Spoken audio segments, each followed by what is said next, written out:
Muito boa noite, ouvintes do Junta Médica, nesta segunda-feira, 7 de agosto, 15 graus em Porto Alegre. Esta semana fez de tudo, né?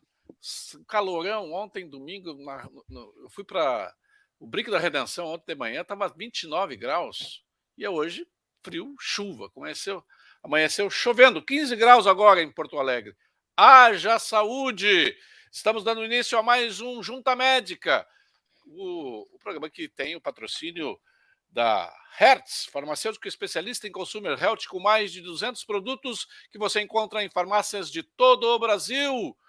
O programa de hoje, nós vamos tratar de um assunto que, olha, é incrível, mas poucas vezes se fala sobre o tema de hoje, e às vezes tem gente que não dá bola e a coisa perde o controle e, olha, muitas vezes leva a óbito. Infecções.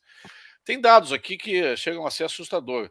A septicemia, que é a infecção generalizada, mata quase 500 pessoas por dia no Brasil.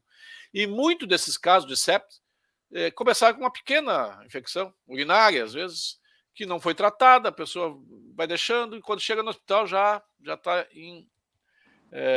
o caso está muito complicado. Para conversar sobre isso hoje, nós convidamos 3 especialistas.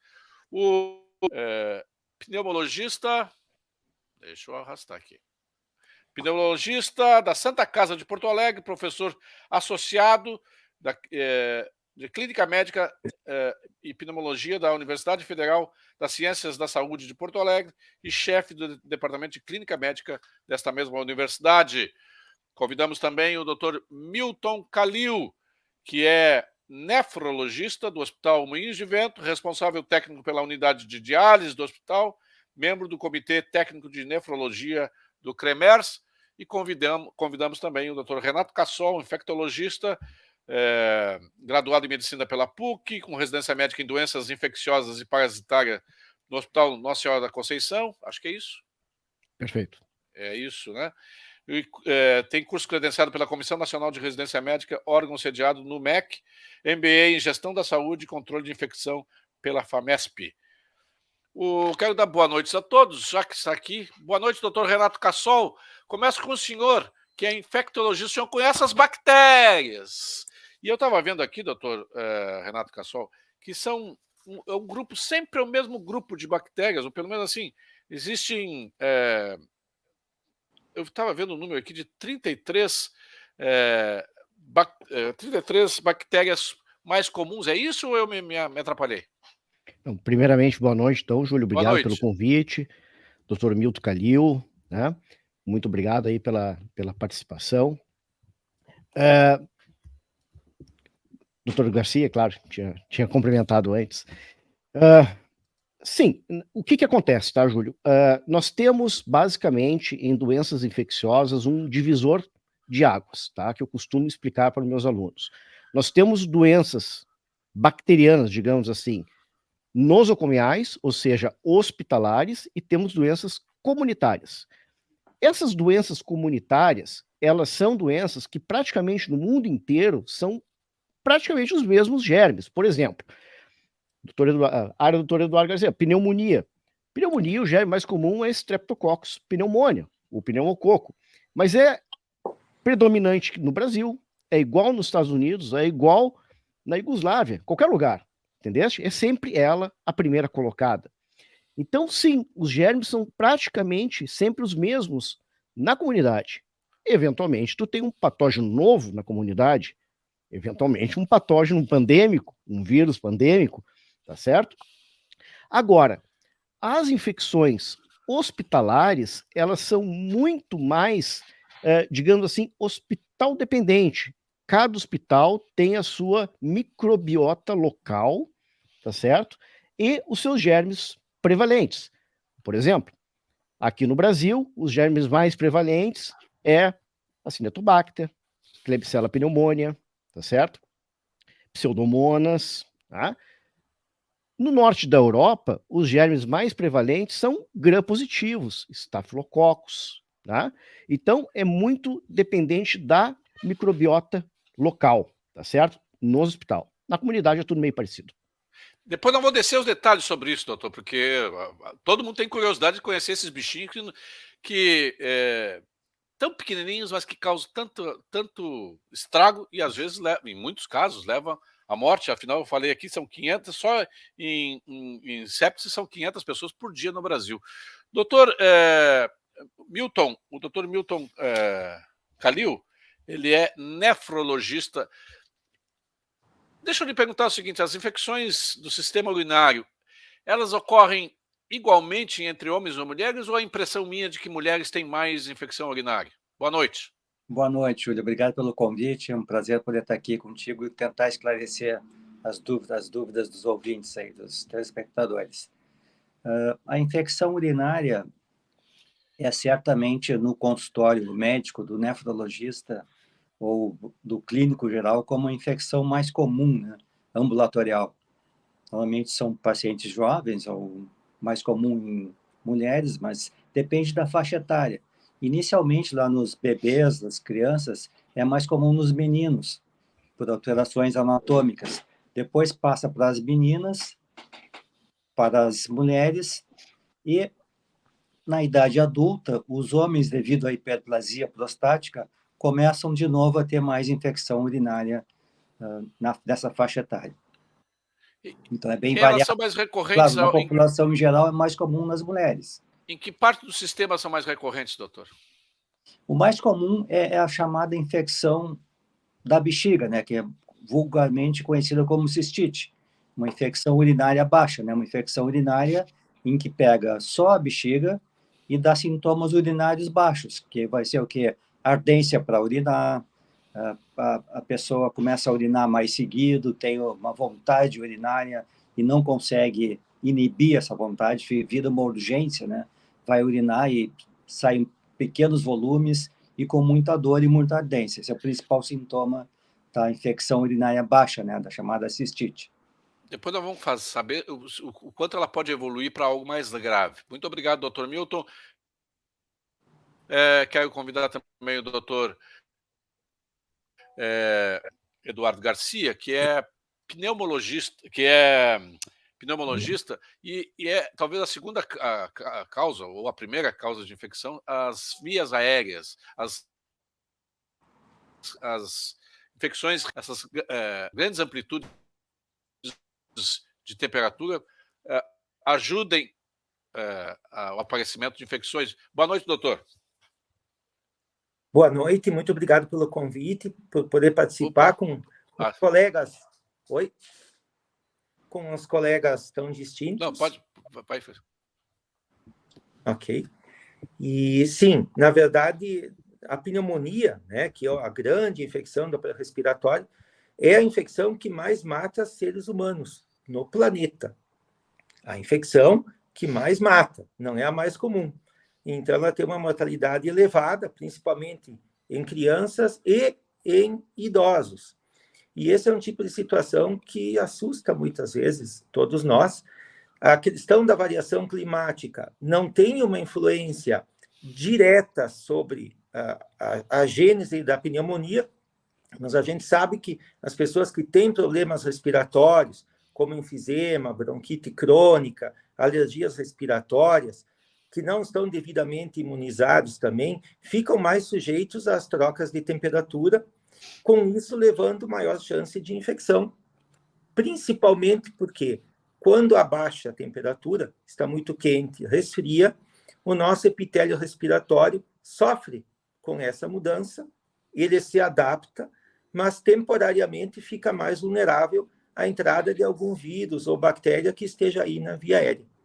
E a mesma pergunta que eu fiz para o doutor Calil, qual é a parte do sistema respiratório que é mais atacada, doutor?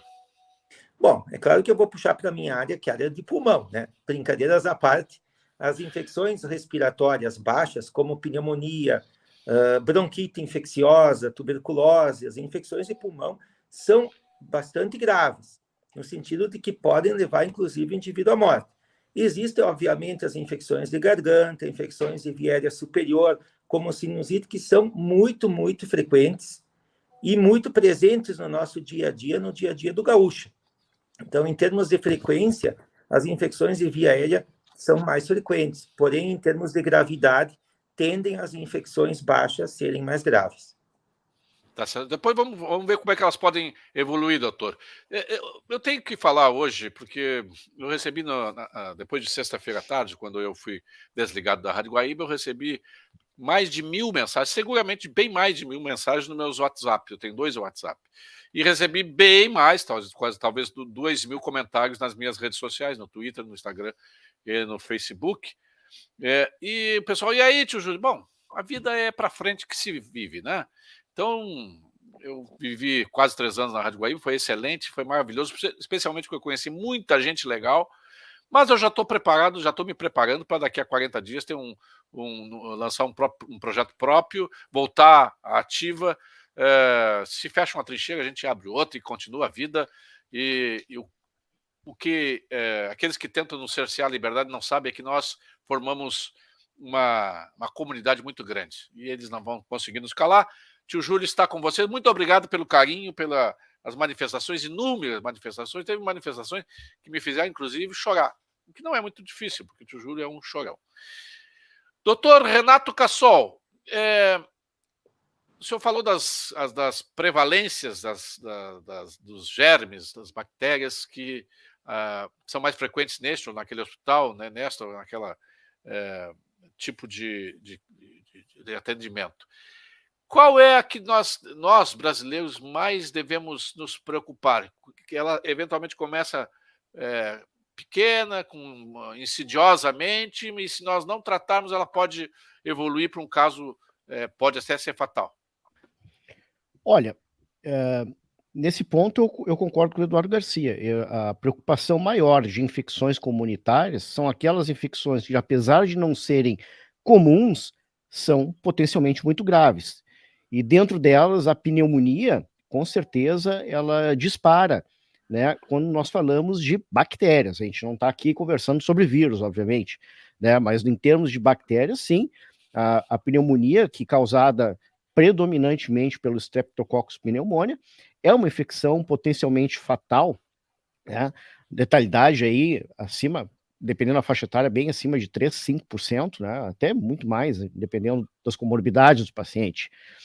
E é interessante porque é uma infecção bacteriana que tem vacinas, tá certo?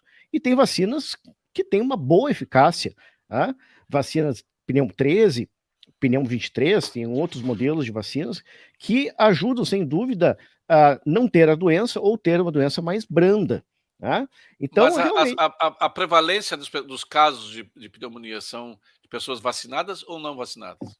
Eu acredito que sejam não vacinadas, porque, tu veja só, a própria meningite, que é causa pelo mesmo germe, né, uma das meningites causadas pelo Streptopneumoniae diminuiu muito depois da vacinação. É que a vacinação para pneumonia, para o Streptococcus pneumoniae, né, a vacina pneumocócica, ela não é uma vacina aplicada em toda a população, ela é aplicada em populações pré-selecionadas, tá certo? Então, nessas populações pré-selecionadas, a gente vê, por exemplo, a meningite por hemófilos influenza tipo B, com o advento da vacina, ela simplesmente desapareceu. Eu não vejo uma meningite por hemófilo influenza tipo B há muito tempo. Tá? E acredito que o aumento, a ampliação da cobertura da vacina pneumocócica possa ajudar também, não só na pneumonia, que é um evento grave, mas, por exemplo, numa meningite por Streptococcus pneumoniae, que é um evento gravíssimo, né? É a meningite que mais deixa sequela daqueles que sobrevivem, tá certo? E nós temos aí disponível, então, boas vacinas que tem aí mais de... Qualquer pessoa deveria se vacinar contra a meningite, doutor? Qualquer pessoa, em qualquer faixa etária? O calendário vacinal, por exemplo, da criança já contempla vacinação para meningites diversas, né? Tem a vacina CWY, tem a pneumocócica 13, tá certo? Não posso recomendar que todos saiam se vacinando para tudo, mas eu acredito que essas vacinas estão sendo incorporadas cada vez mais no calendário vacinal de criança. Uma vez vacinado, está sempre vacinado? Depende. Né? Por exemplo, vou dar alguns exemplos. Um adulto que vai fazer uma vacina antimeningite ACWY é uma dose, tá certo? As crianças têm dose de reforço. A vacina pneumocócica, por exemplo, tanto a 13 ou a 23, ou ambas, né, a 13, 3 meses depois a 23, ela tem uma validade entre 5 e 10 anos, dependendo da faixa, dependendo do tipo da pessoa que vacinou. Por exemplo, pacientes soropositivos do HIV a cada 5 anos, pacientes imunocompetentes a cada 10 anos, mas elas têm sim um prazo de validade. Quem está assistindo aqui é o Leonardo Abreu, meu amigo Renato no programa. Leonardo Abreu, conhece o Leonardo Abreu? Conheço, né? Ele não paga Grande nem figura. eu. Ele não paga nem eu. O doutor Milton Calil, eu falei lá no início, lá na introdução, de que às vezes uma infecção não tratada, uma infecção comum não tratada pode evoluir para algo grave. Eu já vi casos de infecção urinária simples, que não tratada, em 5 dias a paciente veio a óbito por uma septicemia. Isso é comum ou foi esse caso que eu conheço, ele é absolutamente raro? É o caso mais raro, Júlio. A maioria das infecções urinárias baixas, elas evoluem bem. Com o paciente tratando, fica praticamente curado. Em alguns casos, a bactéria consegue, por via ascendente, ou seja, a bactéria sai da bexiga, sobe pelo canal da urina, pelo ureter, atinge o rim, aí causa a infecção urinária alta, que essa sim é mais grave. Essa é acompanhada de muita febre, febre com calafrios em geral, febre com calafrios e com pressão baixa, né, indicando uma possível infecção sistêmica, né? Essa é uma infecção mais grave, que se não tratada, leva o paciente a óbito, com certeza. Pois é, e qual dessas infecções tocantes ao aparelho urinário que podem ser mais graves? Quais são as mais graves, doutor? São as chamadas pielonefrites, né, que são as infecções urinárias do rim, ou seja, uma infecção alta, uma infecção que pega um rim, normalmente um rim só, mas o paciente tem muita dor e tem muita febre. E esse quadro é um quadro emergencial, ele precisa procurar uma emergência, coletar os laboratórios, coletar as culturas para tentar identificar a bactéria, mas já iniciar o antibiótico, o tratamento. Aqui tempo é vida, ou seja, quanto mais tempo eu demorar para tratar esse paciente, mais risco ele tem dessa infecção se tornar incontrolável. Quanto mais precoce eu conseguir esse tratamento, melhor vão ser os resultados. Ela pode infectar rapidamente outros órgãos, se tornar uma sepsis, doutor? Pode se tornar uma sepsis. A infecção urinária alta, normalmente ela acompanha os calafrios, né, que a gente chama de bacteremia, significa que a bactéria está circulando, né, que pode parar em outros órgãos e ocasionar complicações, né? Obrigado, doutor. Doutor Eduardo Garcia, tem duas coisas aqui que a gente sempre, em todos os programas, é frequente. Que todo mundo diz que tem que fazer exercício. Tio Júlio é um baita no vagabundo. Agora, desempregado, eu vou voltar a caminhar. Mas outra coisa, doutor, é o cigarro.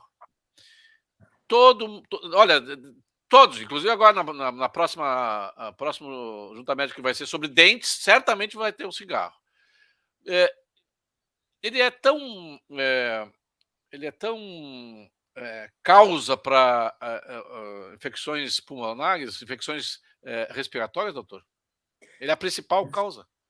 Essa é uma excelente pergunta, sabe, Júlio? Porque não dá para falar em saúde sem falar no cigarro, né? Isso é quase água e o vinho. Lembrando que eu sou da terra do vinho. Então, o cigarro causa, sim, aumenta a chance de desenvolver doença pulmonar obstrutiva crônica, enfisema, bronquite crônica.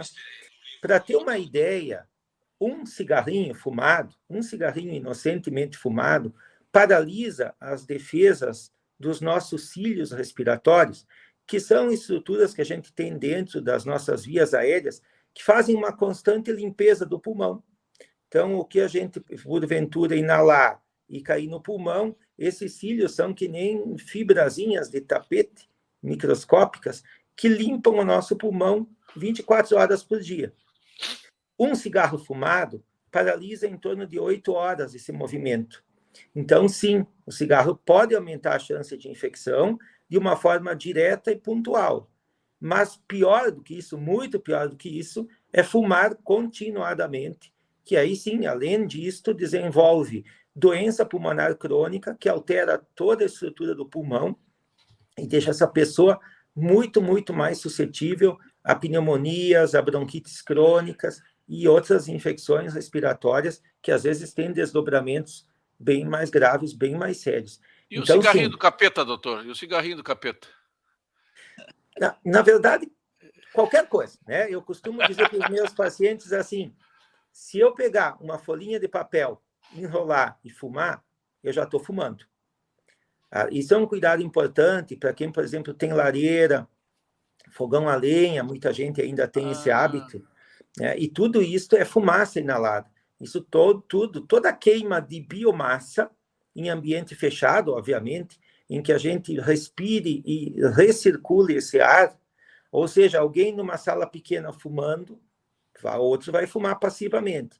Uma lareira fechada com queima de lenha, também tem que cuidar muito da exaustão, fogões a lenha, alguns hábitos. Nós temos carvoeiros no Rio Grande do Sul que trabalham com produção de carvão vegetal. Todas essas situações podem demandar isso que a gente falou.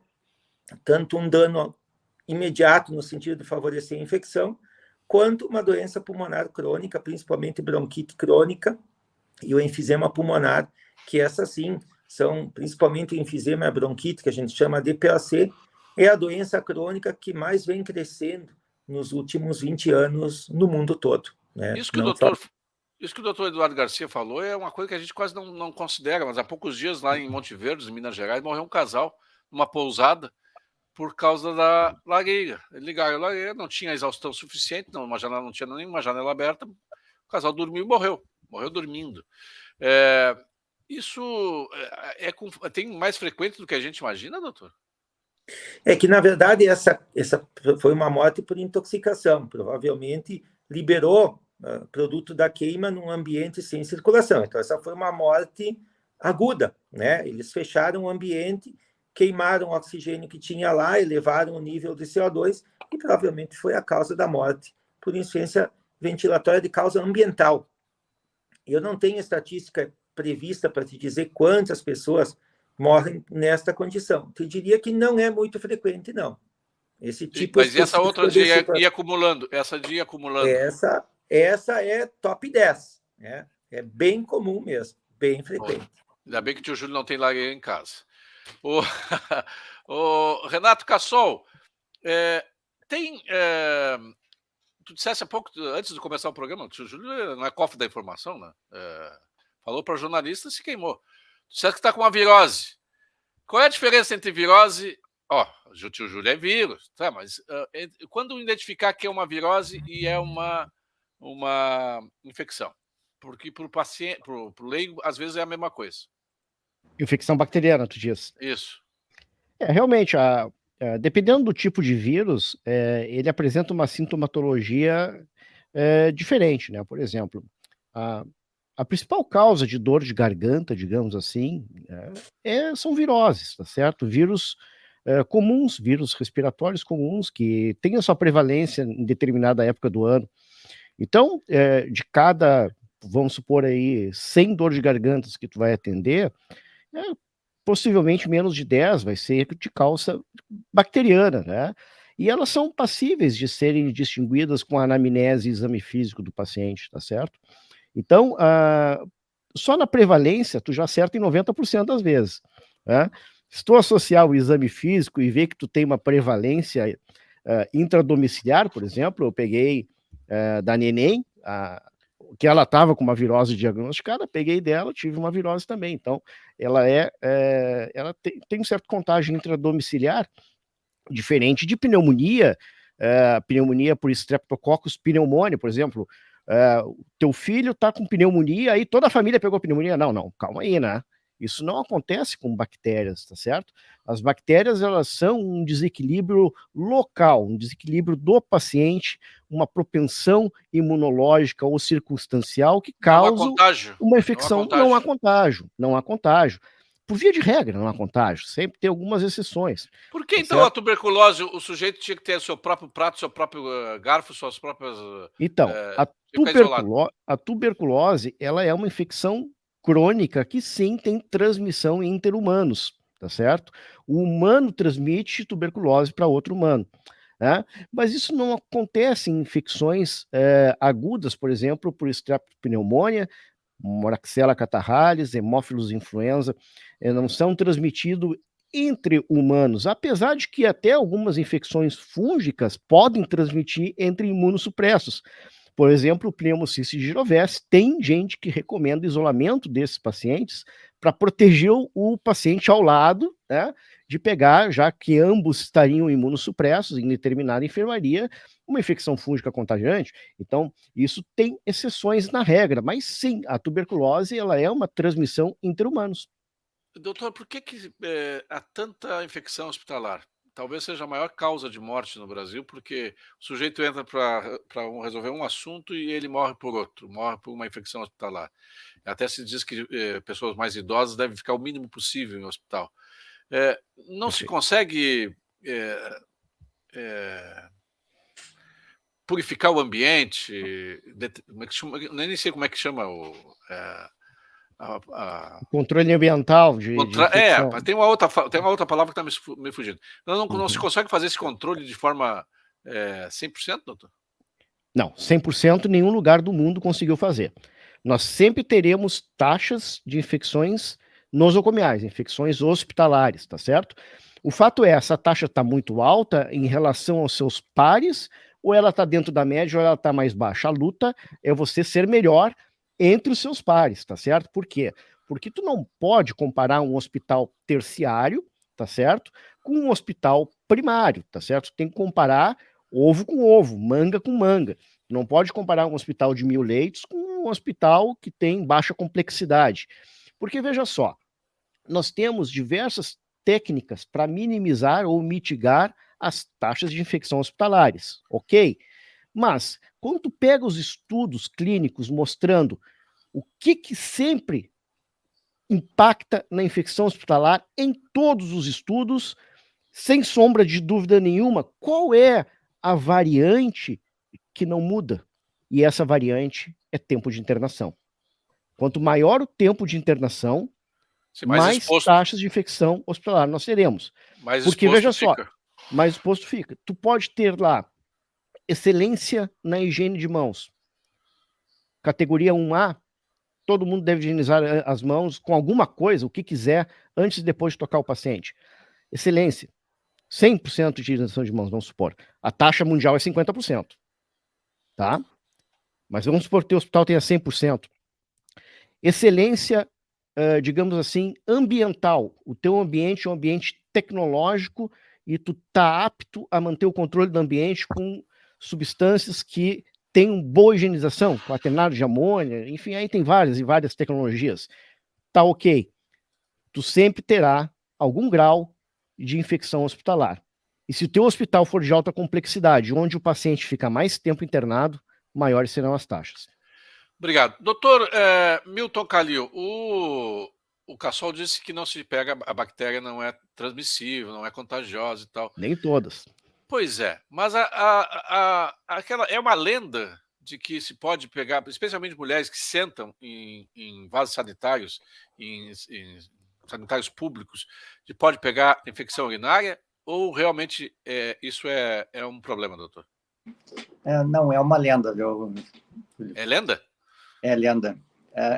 É pior a paciente estar com desejo miccional, ou seja, com vontade de urinar, e segurar essa urina e ficar com a urina parada na bexiga 6 horas, 7 horas, 8 horas, 10 horas, que seja, do que ela utilizar um banheiro público. Ou seja, a permanência da urina na bexiga por muito tempo é um fator de risco maior do que utilizar um sanitário público. Então faça xixi. Eu digo público em condições mínimas de higiene, né? Faça xixi, não fica com nojinho do banheiro, vai lá, porque Exatamente. é melhor. Por que a urina retida na bexiga pode ser fator de infecção, doutor? pelo tempo de permanência da urina parada na bexiga, se por algum motivo, alguma bactéria por via ascendente, ou seja, a bactéria que está do lado de fora da uretra, cai dentro da bexiga, se a paciente ou o paciente urina nesse meio tempo, a chance de ele ter infecção é menor. Agora, se ele ficar com essa urina parada aí 4, 6, 8, 12 horas, pode causar uma infecção urinária. Outra lenda, doutor. Os homens gostam muito dessa lenda de que o cervejeiro não pega infecção urinária porque ele está sempre usando, o sistema está sempre funcionando. Desculpa para tomar uma cerveja, doutor? Eu prefiro que tome água, viu, Júlio?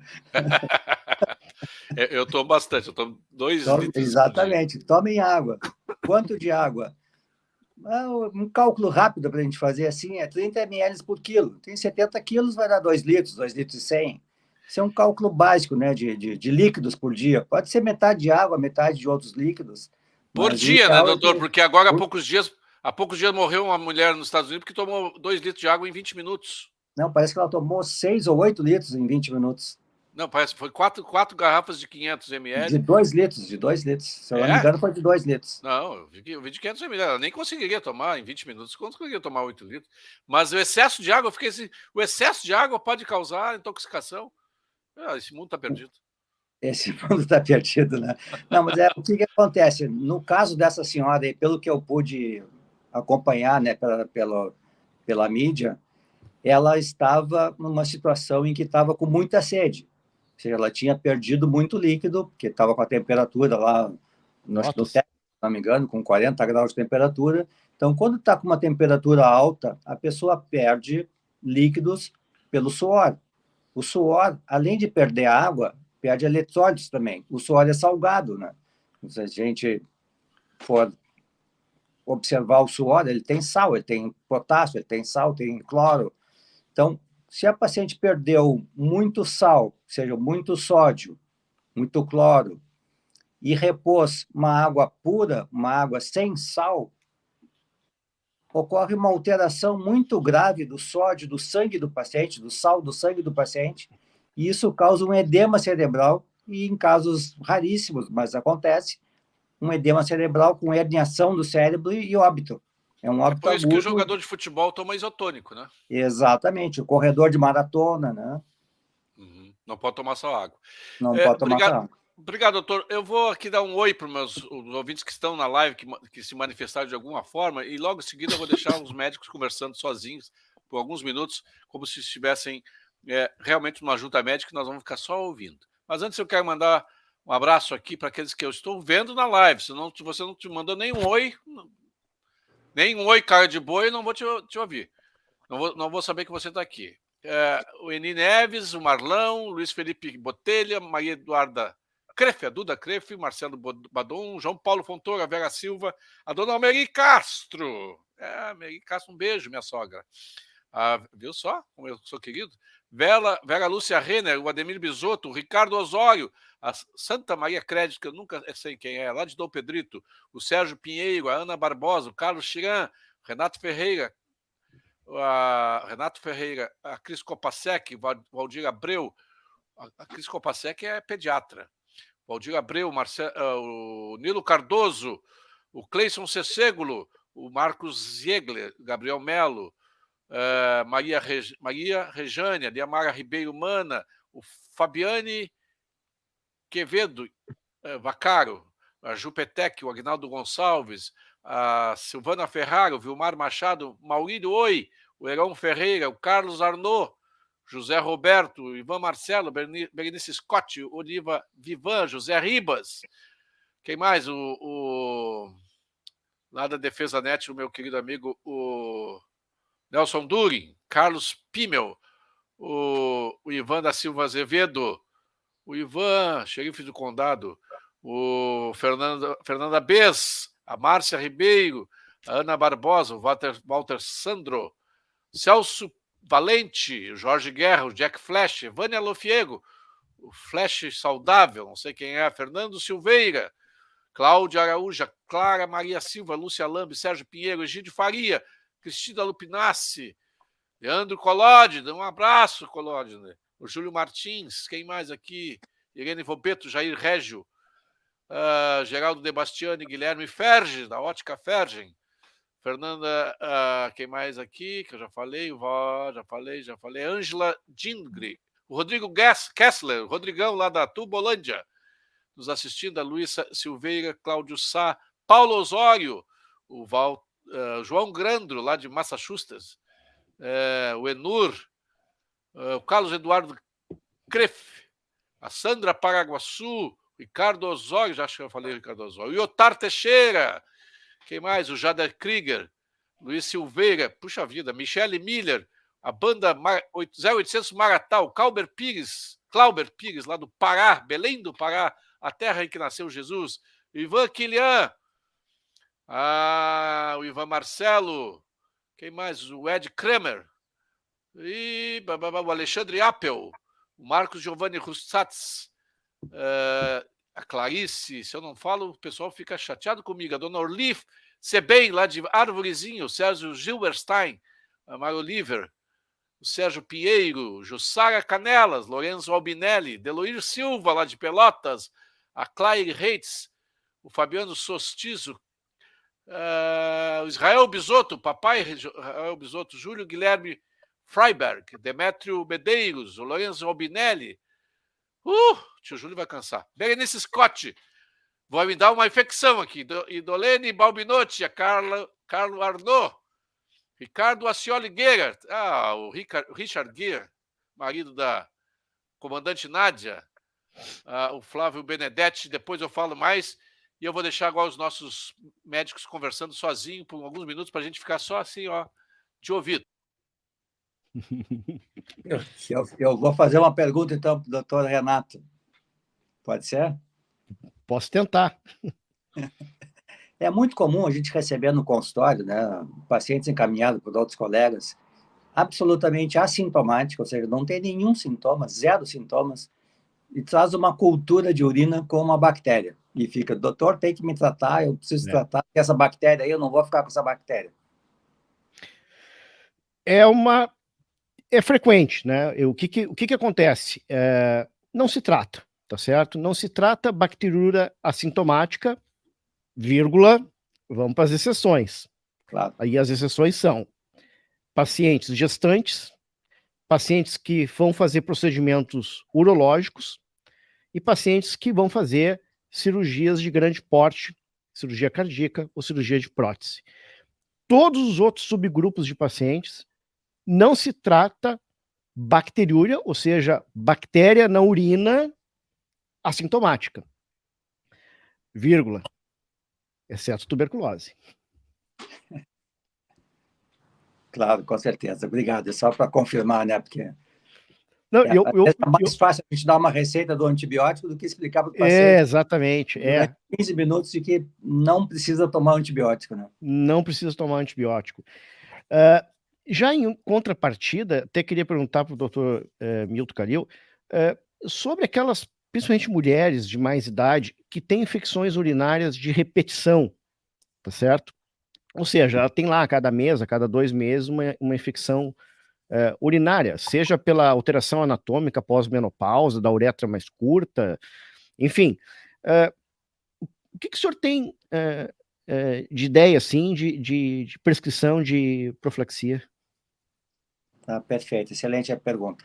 Se a paciente tem mais de 2 infecções comprovadas, né, com sintomas, por 6 meses, ou mais de 3 infecções por ano, normalmente a gente recomenda uma profilaxia com algum medicamento durante um período de tempo, que é variável, né? Normalmente vai de 1 a 6 meses, ou 2, 3 meses, que pode ser um antibiótico, mas pode ser também outros medicamentos que existem, que a gente pode tentar lançar a mão e evitar o uso do antibiótico.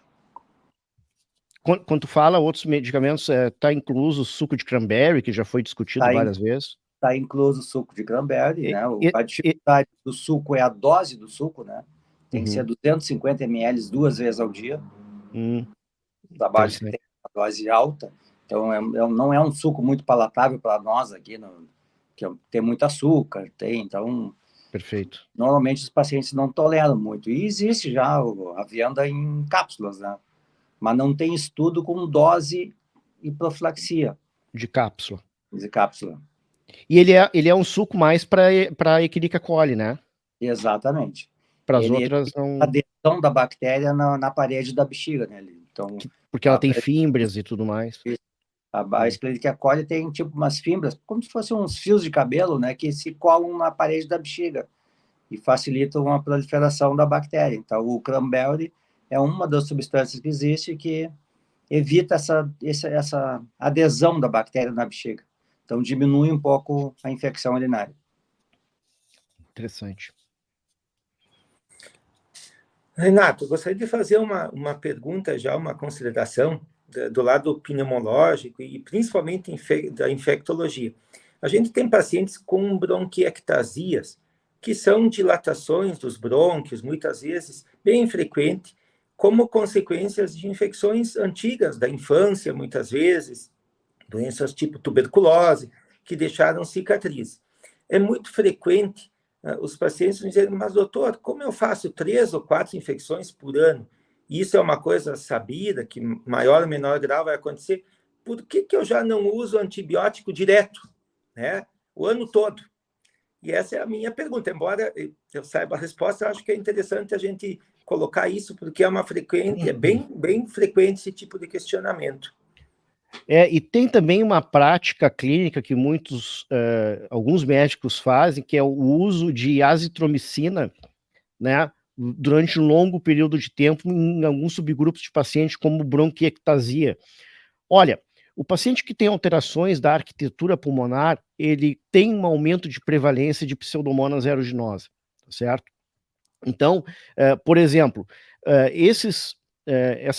esse grupo que tem publicação sobre isso, de uso crônico de azitromicina para essas formas de bronquiectasia, ela é certamente por algum motivo anti-inflamatório da própria droga, do que propriamente antibacteriano, até porque a azitromicina não tem cobertura para esses germes pulmonares mais prevalentes, como a Pseudomonas na bronquiectasia ou Streptopneumonia não tem uma grande potência. Bom, a Pseudomonas, ela está naquele subgrupo de bactérias gram-negativas que tem a capacidade de ficar resistente a basicamente todos os antibióticos inventados pelo homem. Então, se o paciente tem um pulmão que chama infecção por Pseudomonas, ele deve ficar o mais longe possível dos antimicrobianos, porque vai ter um momento que é possível que ele não tenha mais nenhum antimicrobiano que possa ser usado em um momento de pneumonia, de invasão dessa bactéria no tecido pulmonar. Então, a imersão de resistência bacteriana, ela está intimamente ligada à seleção que o antibiótico faz em cima dessa bactéria. Você bota pressão na bactéria, ela vai responder com cada vez mais resistências e cada vez mais complexas. Então, esses pacientes têm que ser preservados do uso de antimicrobianos o máximo possível para ter opções terapêuticas no futuro. Então tá, obrigado. Olha, já tem um monte de perguntas em cima do que vocês falaram. Essa questão do antibiótico, azitromicina para cá, azitromicina para lá. Tem gente que é viciada em antibiótico, né? E aí o doutor Renato diz que tem tipo de bactérias que elas vão fazendo aquele joguinho assim, peguei, né? O joguinho do Tinder, né? Pegou todos, né? Todos os antibióticos, depois não sobra nenhum. E quando o cara precisar mesmo, ele vai pro sal. Quero agradecer aqui também a Simone Comaceto, a Luciana Brambila, a Clarice Escada, o André Loser, o Clóvis Hesler, Fabiano Reinheimer, que está escutando, cozinhando e escutando. Ah, esse é o marido do ano. A Lenice dos Santos também. E aqui, mandaram mensagem aqui pelo WhatsApp, um dos WhatsApp do tio Júlio, José Maria Farias, o João Schnitzer, Gilvan Monteiro, Tati Barreto, André Pirapozinho, Vânia Lofiego, Alexandre Scherner, Ana Maria Rezende, o Dinho do Uber, o Paulo Brandt, o Egídio Farias, o Alexandre Herrer, o Ivan Marcelo, o Sandro Costa, o Álvaro Augusto, o José Borges, daqui a pouco eu falo mais.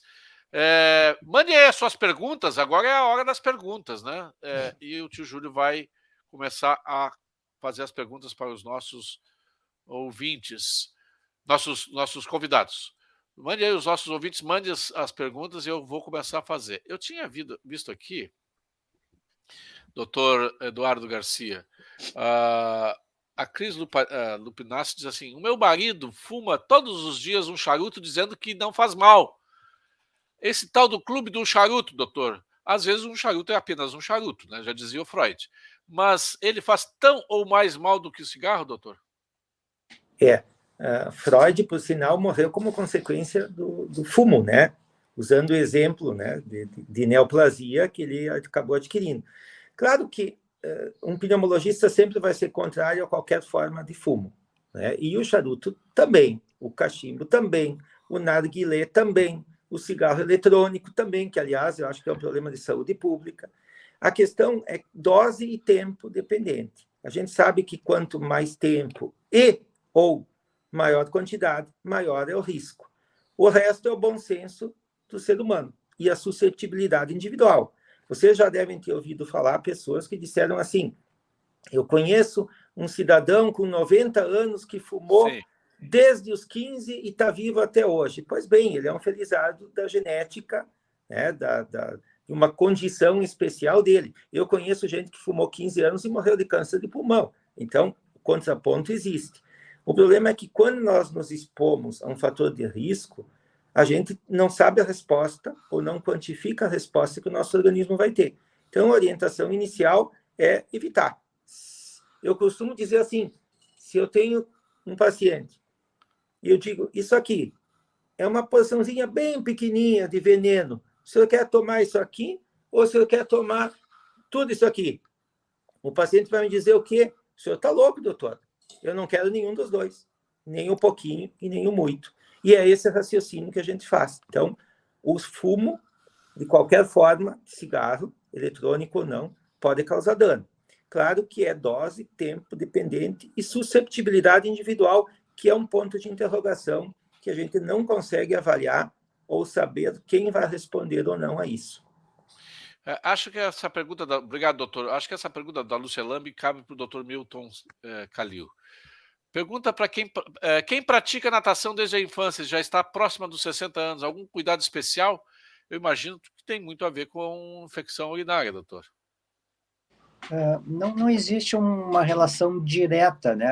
Pelos trabalhos não tem uma relação direta. Alguns pacientes relatam um aumento de infecção urinária nos momentos em que estão em natação. Então, para esses pacientes, recomenda utilizar uma roupa adequada, né? Não manter a área úmida após a natação, mas nesse sentido, né? Às vezes também umidade, doutor, pegar a umidade. Exatamente, é mais pela umidade do que pelo... Mas local, né? Umidade local. E o banho quente, depois a variação térmica também pode ser problema, né? Pela infecção urinária, não. Não? Fico com a ideia dos colegas. Aquela ideia de pé no chão. Ah, tu tá de pé no chão, guri. Vai pegar uma infecção. Isso é lenda também, doutor? Também é lenda. O senhor está acabando... O senhor é um iconoclasta, o senhor está acabando com todas as nossas lendas, doutor. Foi uma coincidência, né? Essa pessoa que põe o pé no chão todos os dias. Naquele dia ela teve uma infecção e associou com o pé no chão. O Renato Cassol, o Rodrigão Kessler, quer saber o seguinte: depois de pegar Covid em 2021, fiquei com uma sinusite recorrente. Um resfriado qualquer já foi a cabeça. Os olhos não consigo baixar a cabeça que sinto dor. É normal? Os convidados, doutor, eles têm uma prevalência especial por novas bactérias? É um vírus, né? Mas ficam mais suscetíveis a bactérias, doutor? Não saberia te dizer, Júlio, sinceramente. Eu atendo muito Covid na fase aguda. Talvez o Eduardo Garcia consiga responder melhor do que eu, porque ele deve pegar mais pós-Covid do que eu mesmo pego. Doutor Posso passar para ele? Pode falar. Ok. Na verdade, é assim, o que a gente observa é que alguns pacientes com Covid ficaram com sequelas respiratórias. Esses pacientes, algumas vezes, têm chance de fazer mais infecção respiratória, principalmente nas formas iniciais do Covid, graves, em que os pacientes ficaram em insuficiência ventilatória, ventilação mecânica, e alguma sequela pulmonar dessas infecções Esse subgrupo muito específico tem mais chance de ter, né? Isso é uma questão. Se o COVID não deixou dano pulmonar, a gente não tem visto isso como uma regra, não. Pós-COVID, imediatamente, a gente até observa, né? Um vírus abre uma porta para uma infecção bacteriana, mas isso é num curto período de tempo, não é 1 ano, 2 anos depois, não nessa condição. A dona Vera Silva, que tem uma filha que é nefrologista e ela adora dizer, é o orgulho dela, a nefrologista lá em Passo Fundo, ela diz o seguinte: nunca botei um cigarro na boca. Em 1982 tive uma pneumotórax espontânea e tive que drenar o pulmão. Na época trabalhava numa sala e todos os meus colegas fumavam. Graças a Deus foi proibido fumar em ambientes fechados. É o tal do fumo passivo, né, doutor? Passivo, Hoje, sim. acho que hoje meio que acabou isso, né? Diminuiu muito, graças a Deus. E algumas legislações também que inibem bastante esse fumo em lugares fechados, né? E por aí vai. Daqui já o perfil Banda 0800 de Maratá. Eu fumei 40 anos e nunca me viciei. Tá bom. Mande suas perguntas. Fumei por 40 anos, fui diagnosticado, daí realizei uma lobectomia esquerda superior e uma parte da esquerda superior. Explica para nós o que é isso, doutor Garcia. Pegando a fala dele, eu acho que ele teve um câncer, né, um tumor benigno ou maligno, e o tratamento cirúrgico indicado foi retirar um lobo, né, uma parte do pulmão. O pulmão é dividido em lobos, lobo superior, lobo médio, lobo inferior. Foi retirada a área onde tinha o tumor e, ao redor, uma posição sadia para garantir a cura, né, a retirada das margens livres do pulmão. Mais provavelmente isso, né? Mas lobectomia é a retirada de um lobo do pulmão, de um dos pulmões. O Ed Kramer pergunta também, acho que é para o senhor também, doutor Eduardo Garcia. O enfisema começa nos 2 pulmões ou um de cada vez? Normalmente a gente fuma, quem fuma, eu não fumo, desculpe, quando se fuma, o cigarro leva a fumaça aos 2 pulmões. Então, é normal que a gente desenvolva enfisema nos 2 pulmões. O que ocorre, às vezes, por um capricho da natureza, é que um pulmão é um pouquinho maior do que o outro, tem um pouco de fluxo a mais e pode ter uma leve assimetria de mais doença num lado do que no outro. Mas a regra é que, como nós respiramos com os 2 pulmões, a fumaça atinge os 2 pulmões, nós venhamos a desenvolver enfisema nos 2 pulmões, principalmente começando na parte superior do pulmão, porque lembrando que a fumaça tende a subir. Então, se fuma, desce pela traqueia e brônquios, e ele vai em primeira mão para os lobos superiores. Só que isso, com o tempo, vai, que atinge todos os 2 pulmões. Então, é extremamente raro enfisema unilateral. Doutor Calil, a pergunta aqui do Alexandre Appel. Para os homens é aconselhável urinar de pé ou sentado? Eu vou lhe dizer. O Alexandre Appel é uma figura. Excelente pergunta, Júlio. Eu diria que a melhor posição é aquela que ele consiga esvaziar totalmente a bexiga. Se ele acha que esvazia a bexiga sentado, pode ser sentado. Se esvazia melhor em pé, urina em pé. Como que ele vai saber isso? Está sentado, terminou a micção, levanta, tenta urinar, não saiu urina, esvaziou total. Está em pé, esvaziou a bexiga, senta, tenta urinar, saiu um pouquinho de urina, é sinal que ficou um resíduo urinário. Água de coco é realmente saudável, doutor? Pergunta a Michele Mider. Água de coco? Ela tem eletrólitos, então, para reposição eletrolítica, ela tem um pouquinho de glicose, um pouquinho de cálcio, um pouquinho de potássio. Então, para reposição eletrolítica, ela é boa. Para um atleta, tá? Estamos falando aqui em atletas em que fez um exercício extenuante, como sudorese, como suor intenso, ele pode repor com água de coco ou com isotônico. No dia a dia, pode tomar água. Na vida passada, doutor, eu fui técnico em eletrônica e os eletrolíticos eram uns capacitores desse tamanho que davam um choque, que é a brincadeira, é usado para retificar a corrente alternada. O Vilmar Machado dizendo que em casa ele é proibido de urinar de pé. Bom, aí depende do regime, né? Do regime ditatorial em casa, né? Acho que é uma questão de mira. Exatamente. Eu vou fazer uma última pergunta aqui pro Renato Cassol, depois eu vou fazer um rápido comercial aqui da Hertz e volto. Se você tem pergunta, manda agora, porque depois não adianta mais.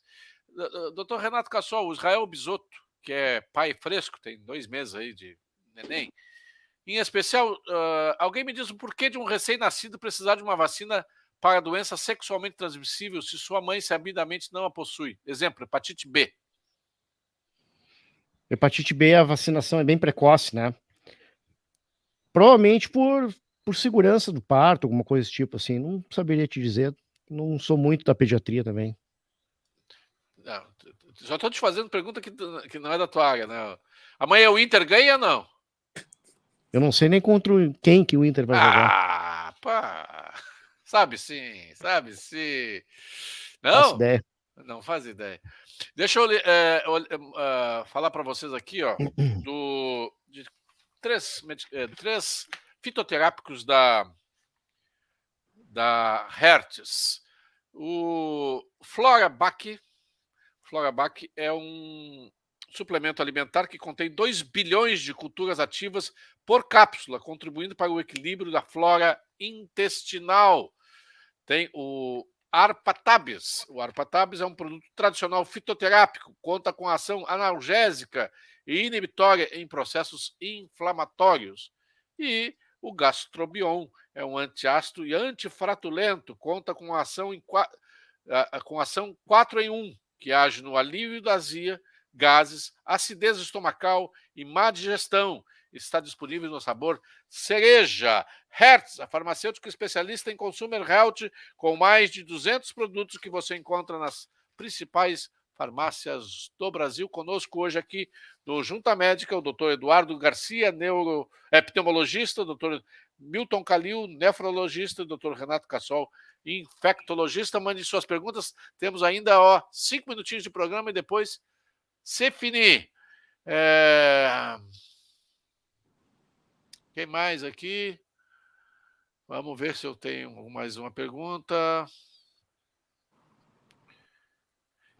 O Hugo Mano, esse assunto referente aos rins é muito importante. Para mim, no final do ano de 2022, precisei fazer uma cirurgia por insuficiência renal. Hoje, preciso fazer um controle e acompanhamento médico. Outro dia, o Hugo Mana falou aqui de que ele nunca tinha feito uma ecografia com 60 anos e começou a se urinar sangue.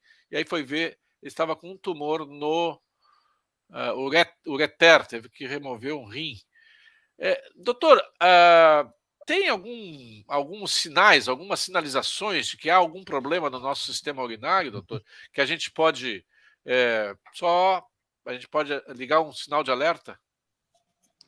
Em termos de tumor, né, Júlio, já que esse paciente citou, o principal sinal é sangue na urina, né? Apareceu sangue na urina, tem que investigar. Pode ser que, a maioria das vezes, é um sangue que não relacionado ao tumor, mas tem que excluir que tem algum tumor no rim, ou um tumor no canal do ureter. No caso, esse senhor acaba tendo que ser retirado todo o rim, né? O rim, todo o canalzinho. Então, ele ficou com um rim só. Então, ele tem que fazer o controle para preservar a função do rim remanescente. Vamos ver quem é que se habilita aqui nessas perguntas aqui, ó. O José Luiz Piazza. Júlio, pergunte sobre a nova infecção da Cândida auris, que é vinda da Venezuela. Eu não estou sabendo de nada disso aí. Sabe alguma coisa, Renato? A Cândida auris é uma cândida ainda incipiente no mundo inteiro. Não acho que não tem casos aqui no Rio Grande do Sul, com certeza não tem. Nós tivemos aqui no hospital um caso suspeito. E ela é uma cândida com um perfil de resistência mais elevado aos antifúngicos, tá certo? E certamente pode ser um problema para aqueles pacientes que têm a propensão a ter doença invasiva por cândida, certo? Eu sempre digo que em doenças fúngicas, o que importa mais não é o fungo, mas sim é o hospedeiro. É o doente que tem os fatores de risco para ter determinadas doenças fúngicas, né? Então, a Cândida aureus é mais uma das cândidas que tem um perfil de resistência um pouco mais complexo, como a glabrata e a cruzei tem resistência a fluconazol, como a parapsilose tem MIC elevada a equinocandina, e como a lusitânia é resistente à anfotericina. Enfim, é mais um perfil de cândida. Poderiam falar, pergunta a Carla Arnold, poderiam falar sobre a meningite bacteriana, sobre que crianças que tiver vacinadas podem ser acometidas por meningite? Seria a meningite A ou B? Pergunta ela. O meningo deve ser? Não, nós temos vacinas eficazes contra a meningite, e o que a gente vê é cada vez menos meningite na prática clínica. Não sei se meus colegas concordam, mas pouca meningite por hemófilos influenza, eu não me lembro a última vez que eu vi. Doutor Milton Calil, o João Paulo da Fontoura diz assim, Júlio, tenho displasia da próstata, que é a próstata inchada, né? E há uns 5 anos tive uma infecção urinária. Duvido que a dor do parto seja maior. Isso tem a ver com as tais pedras nos rins ou é só da infecção, doutor? Não, provavelmente o que aconteceu, Júlio, é que como ele teve uma prostatite, ou seja, a próstata, além de estar com o passar da idade, ela vai crescendo, né? Tem alguns momentos ela pode ter uma inflamação. Quando ela inflama, ela cresce e ela diminui o canal urinário. Então, o paciente faz uma retenção urinária aguda. A bexiga fica cheia de urina, ele tem vontade de urinar e não consegue esvaziar. Aí é uma dor muito forte, só alivia com a retirada da urina. Aqui, ó, alguém está enchendo... cálculo. O Dani Lax, o médico Dani Lax, está enchendo a bola do Dr. Milton aqui. Dr. Milton Calil, fantástico professor e profissional, um ser humano ímpar. Agradeço, doutor Dani, meu colega exemplar também. O Dani, exemplar. Eu escuto o Dani todo domingo no Hora Israelita, lá da Band. O Ari Alcântara conosco também aqui, ninguém mais tem nenhuma pergunta. Nunca mais ouvi falar em coqueluche.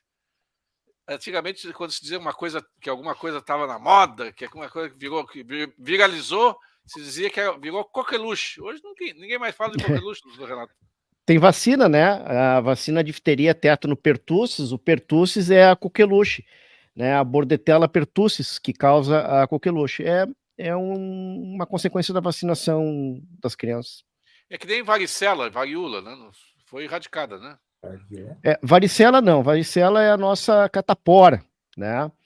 E a varíola a original, né? Ela só existe em 2 lugares, né? Em Atlanta, congelada, e em Moscou. Mas em Moscou não está congelada. Deve estar bem congelada e bem preservada para estudos. Em vodka. Para estudos futuros. Tá certo, chegamos ao final do nosso Junta Médica. Quero agradecer aos doutores e dar-lhes um tempinho para suas considerações finais. Muito obrigado, doutor Milton Calil, suas considerações finais. Agradeço o convite, Júlio, participar desse evento aqui com os brilhantes colegas e te parabenizar, né, por essa ideia fantástica de poder levar ao público informações fidedignas, né, da ciência médica. Parabéns. Muito obrigado, doutor Milton Abdallah Salim Calil. Japonês, né?